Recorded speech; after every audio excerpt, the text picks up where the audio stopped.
1 Samuel 15, no seu versículo de 22.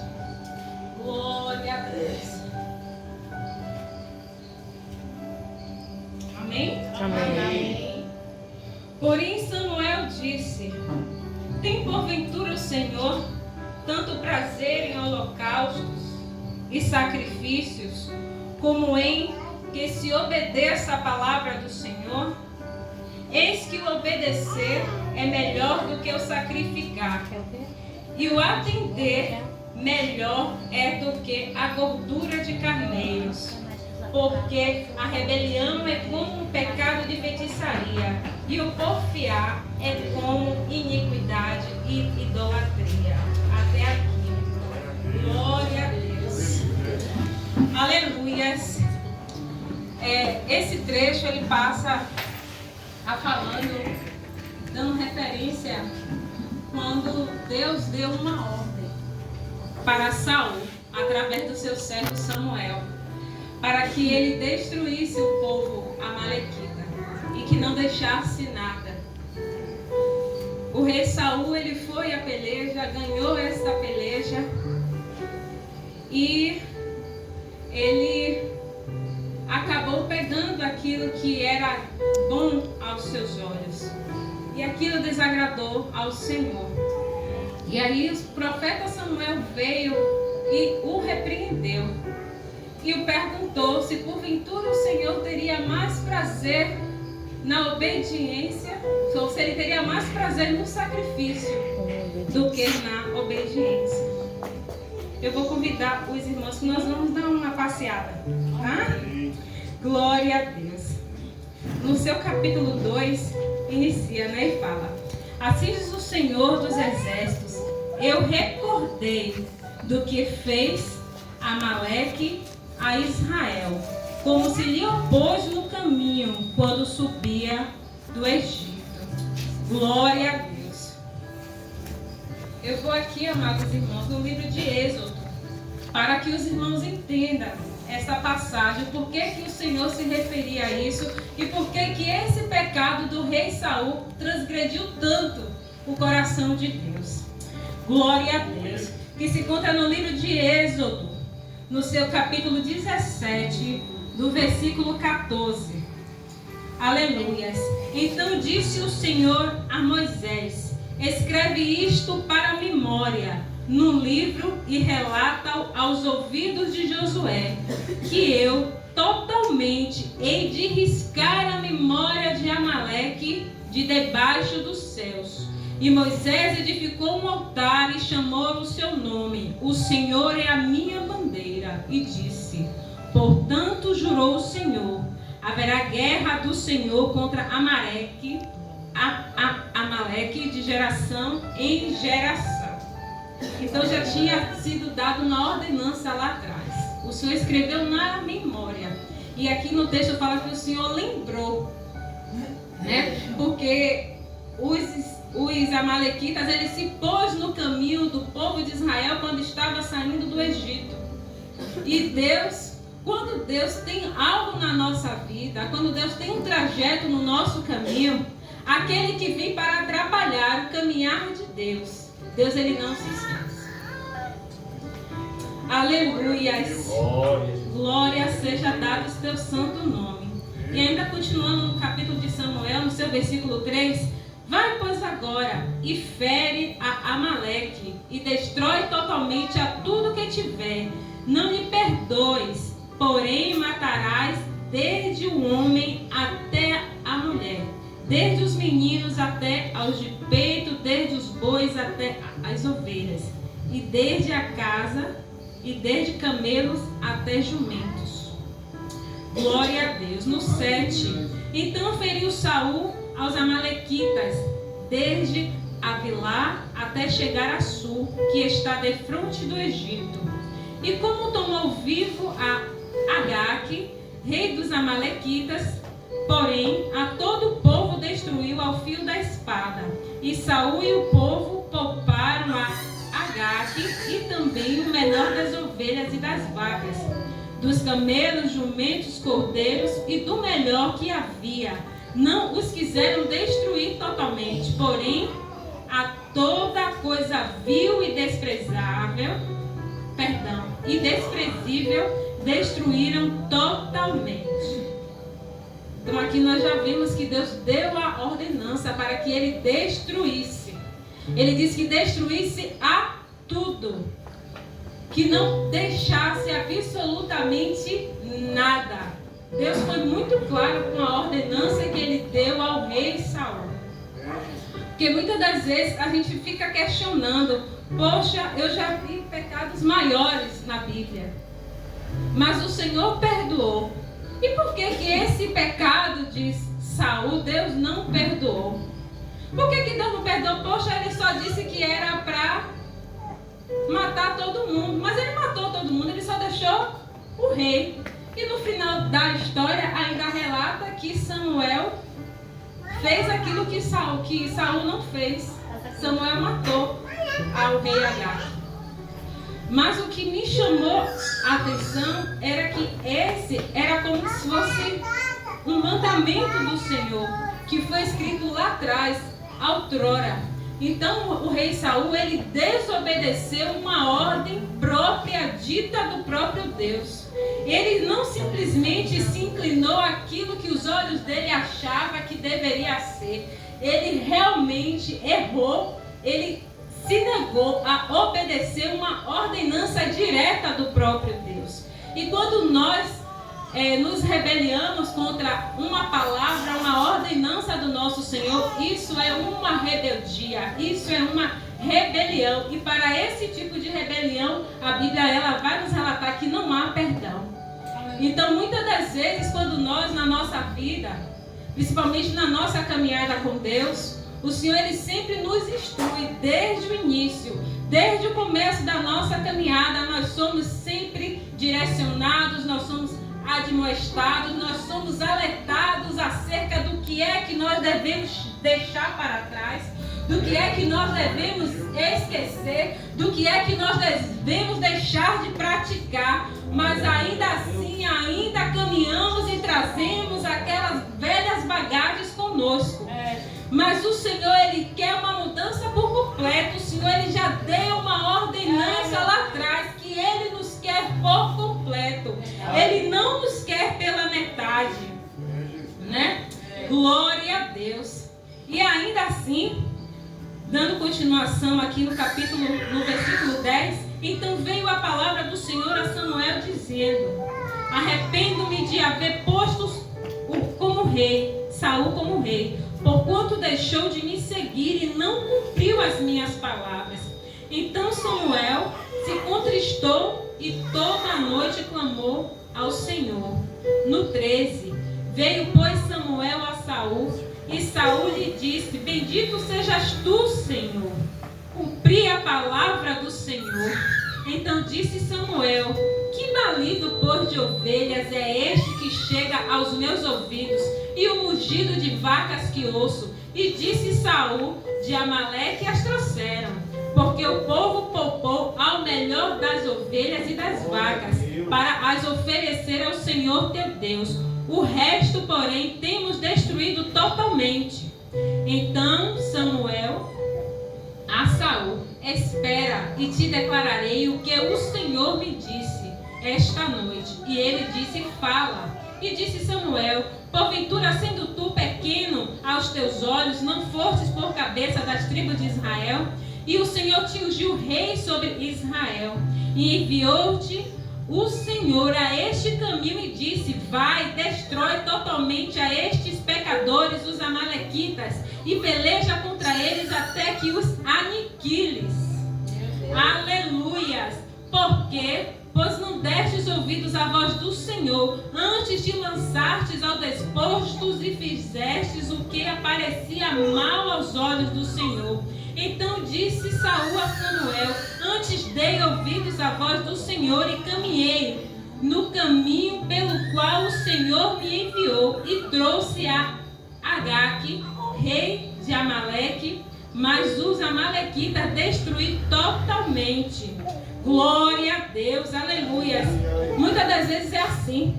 Quando nós erramos, quando nós tropeçamos, quando nós pecamos, nós queremos justificar o nosso erro diante do Senhor. A gente não procura ir diante do Pai, suplicar a Ele, se arrepender verdadeiramente daquilo que cometemos, mas não, é muito mais fácil você querer justificar o seu erro, o seu pecado, do que você verdadeiramente se arrepender. Isso demonstra que não houve verdadeiramente uma verdadeira transformação nas nossas vidas. Porque quando nós somos transformados pelo Espírito Santo da verdade, quando o Senhor nos toca no profundo e Ele faz uma obra completa na nossa vida, o nosso passado, verdadeiramente a gente deixa para trás. E eis que nós nos abrimos para viver o novo de Deus na nossa vida. Não vamos mais nos apegar e justificar os nossos erros diante do Senhor. Aleluias. E aqui eu me apeguei nesse trecho no 21. Mas o povo tomou do despojo as ovelhas e vacas, o melhor do que estava condenado, para oferecer ao Senhor teu Deus em Gilgal. Eis aqui a diferença, a linha atênua entre Davi e Saul. Ele, quando estava em pecado, o Deus de Israel não era mais o Deus dele. Ele disse para o profeta Samuel: nós tomamos as ovelhas para fazer holocaustos ao teu Deus. Ele não se referiu mais a Deus como o Senhor da vida dele. Então aqui ele declarou que Deus já não era mais Senhor da vida dele, mas ele se tornou o seu próprio Deus. E esse é o cuidado que nós temos que ter na caminhada para com Cristo, para que nós não venhamos deixar que a vaidade, que o ego, que aquilo que Deus tem transformado, aquilo que Deus tem dado, derramado na nossa vida, venha aparecer que foi por nosso bem feito, que foi pela minha vaidade, que foi pelo meu merecimento, que foi pelo meu esforço.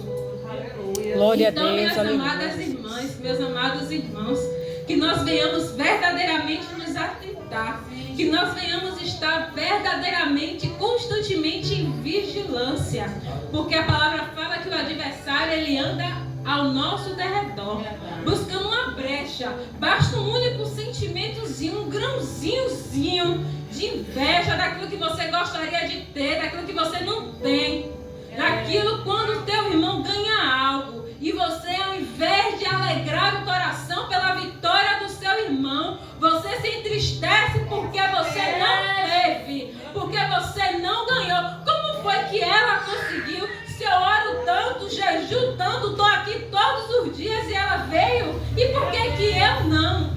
Mas não é assim que Deus age, porque Deus nos conhece por trás dos bastidores. Aleluia, gente. Esta palavra aqui.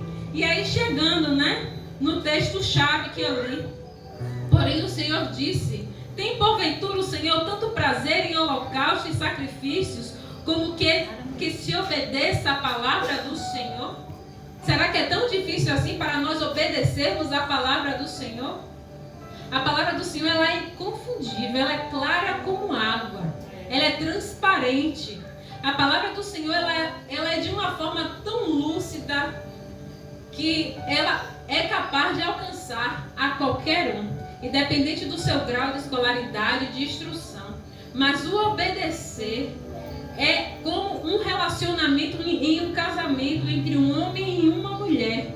Existe uma obediência, existe um compromisso, existe um elo que é firmado entre ambos. Porque quando os dois caminham juntos no mesmo propósito, em concordância, tudo flui. Aleluia, mas Jesus. quando um já desvia para um caminho e outro para o outro caminho, as coisas elas já não caminham mais.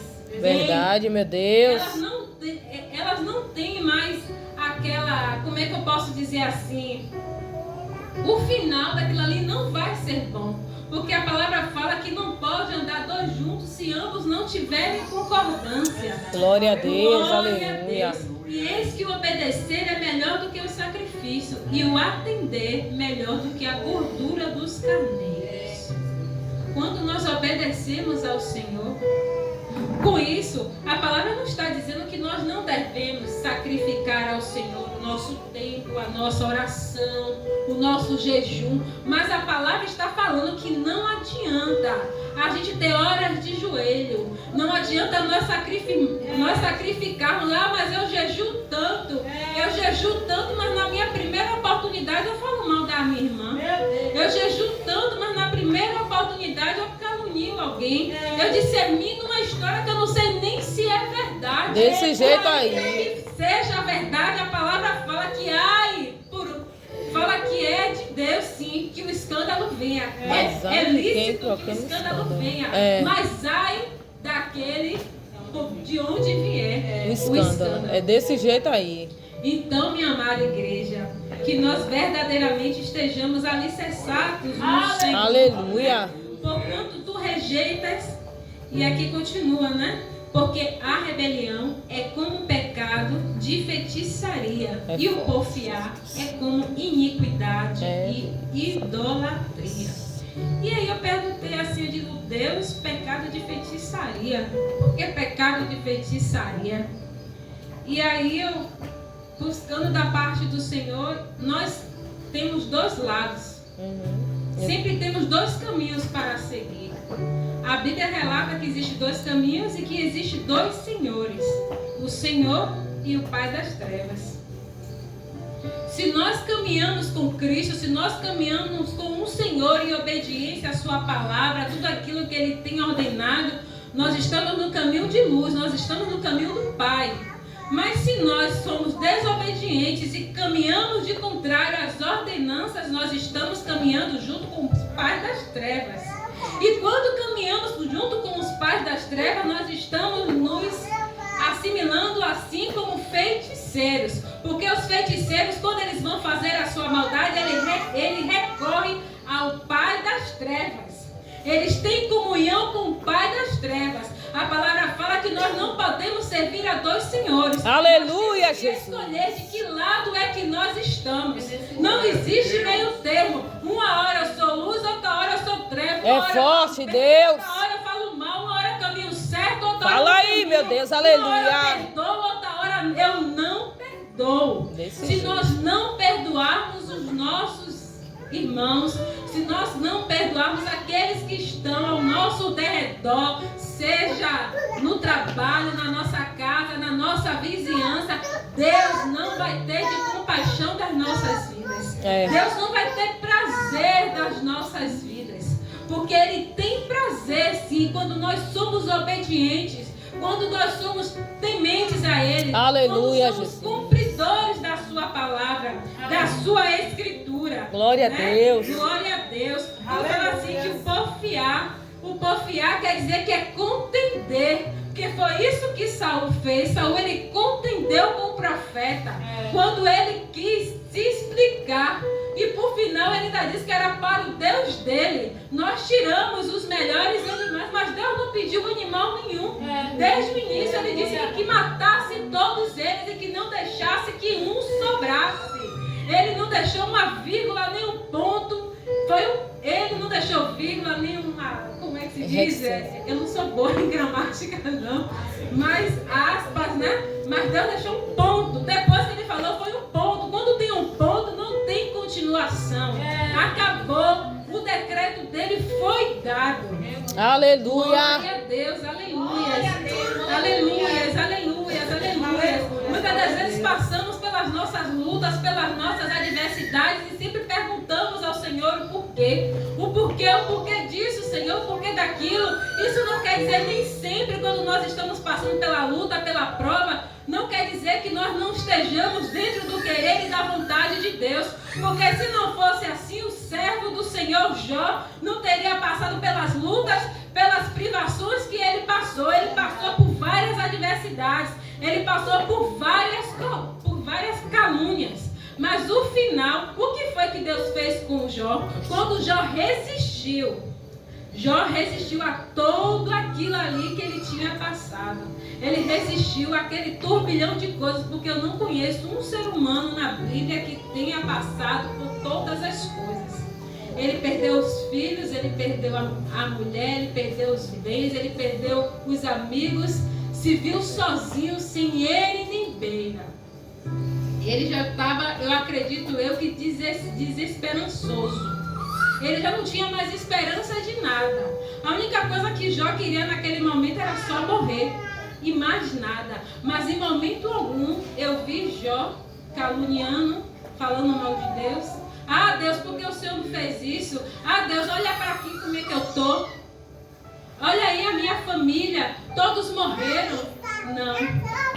Ele aceitou aquilo ali que havia acontecido e ele entendia que tudo que Deus fez na vida dele tinha um porquê. Ele não sabia explicar o porquê daquela situação da vida dele, mas ele sabia que o Redentor dele vivia e sabia o porquê daquele. Ele apenas confiou. E assim é o nosso ato de confiança. Essa foi a diferença entre Saul e Davi. Davi teve um pecado. Todos nós conhecemos o pecado de Davi, que foi terrível. É forte, Jesus. Davi Aleluia. teve tempo de pensar, Davi teve tempo de arquitetar, ele planejou, executou e escondeu o pecado. É Deus. Mas o final de Davi foi diferente. É Deus. Aleluia. Davi, ele não contendeu contra Deus. É verdade. Quando ele teve aquele tete a tete com Deus, que é esse. Aleluia. Nós precisamos aprender. Quando nossos pastores, ou quando Deus usa alguém, algum vaso aqui para nos confrontar, para confrontar o nosso pecado, o nosso eu, o nosso orgulho. É para nós nos transformarmos. É para nós sermos lavados, curados, purificados, porque se nós não tivermos em santidade, nós não veremos a glória. Aleluia, Jesus. Então é preciso que nós façamos essa auto-reflexão sobre as nossas vidas. Obrigado, meu Deus. Se porventura existe algo na nossa vida que a gente precisa colocar no eixo, isso é um giro completo em todas as áreas da nossa vida, na nossa vida de conjugal, no trabalho, no dia a dia, na nossa lida com os nossos vizinhos, porque são as pequenas coisas, igreja, que podem tirar a nossa salvação. O tempo a cada dia mais está cada vez mais curto, porque a vinda do Senhor, ela não tardará. Todos nós já temos visto notícias no jornal, no mundo inteiro.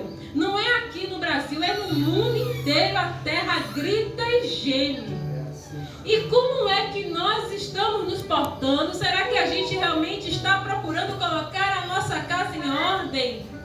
Essa é a palavra que o Senhor tem para esta noite, para a igreja, para que nós possamos colocar a nossa casa em ordem, para que nós venhamos fazer aquela limpeza interna, aquela limpeza que ninguém vê, aquela limpeza que é só você e Deus, porque não adianta eu chegar aqui toda bonitinha, todo dia, eu estou pontualmente em todos os cultos, eu estou pontualmente em cada oração que tiver, dentro de casa eu oro, faço o meu jejum, faço a minha oração, mas quando eu me levanto, eu não sou uma criatura transformada. É esse tipo de transformação que Deus quer. Nós precisamos ser confrontados como nós estamos sendo como mães, como estamos sendo como esposa, como vizinhas, como colegas de trabalho. Como é que a gente está se portando? Essa semana eu estava na fila do correio e vi uma mãe com uma filha pequena, da idade da filha de Jamile. E eu fiquei observando quietinha. A mãe entrou com a filha e aí ela disse assim: menina, fique aqui, fique aqui. E ela falando, parece que ela está falando com as paredes. A menina não atendia de jeito nenhum, ela quieta. E eu falando assim: meu Deus, o que é uma casa desgovernada? O que é uma criança que ela não consegue atender ao comando da voz da mãe. Aí a mãe fazia coisas assim: se você não vir, eu não vou lhe dar um doce. Venha que eu lhe dou um doce. E eu dizia assim: meu Deus, como é que você quer consertar alguém e você quer dar uma gratificação pelo erro dela? Não tem como fazer isso. E assim também é Deus conosco. Deus não vai nos gratificar pelos nossos erros. É, Senhor, aleluia. Gratificar pelas nossas falhas. Verdade, Então, Deus. eu vi ali uma falta de autoridade daquela mãe para com a filha.